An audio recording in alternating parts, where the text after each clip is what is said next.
hair? Biji. Ay, tita. Bakit sa'yo to?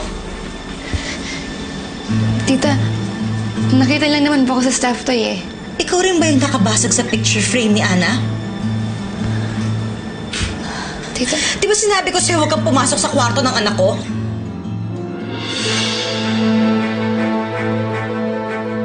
Obviously, hindi ka nakinig. Ginalaw mo pa yung mga gamit niya. Tita, sorry po. Hindi ko naman po kasi alam na magagalit ka sa akin eh. For you, this may mean nothing. Pero sa akin, importante ang bawat bagay na naiwan ng anak ko. Kaya bawat bagay na yun inaalagaan ko. Tita.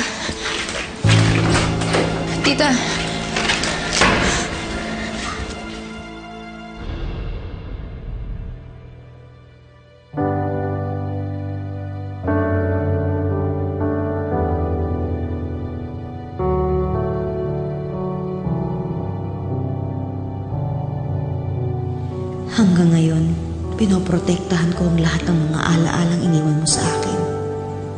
Kahit anong mangyari, lahat ng alaala mo nandito lang sa puso.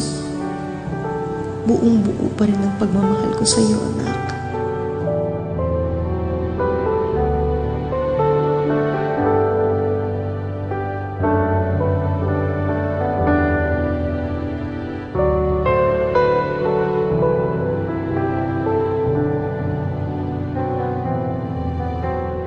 Bad trip na nga sa akin si Tita Evelyn eh. Anyway, may napakinabangan naman ako dito eh. Mabenta ko lang talaga yung relo na to eh. O sige na, magkita tayo mamaya ah. Lalayas na ako dito. Okay, bye.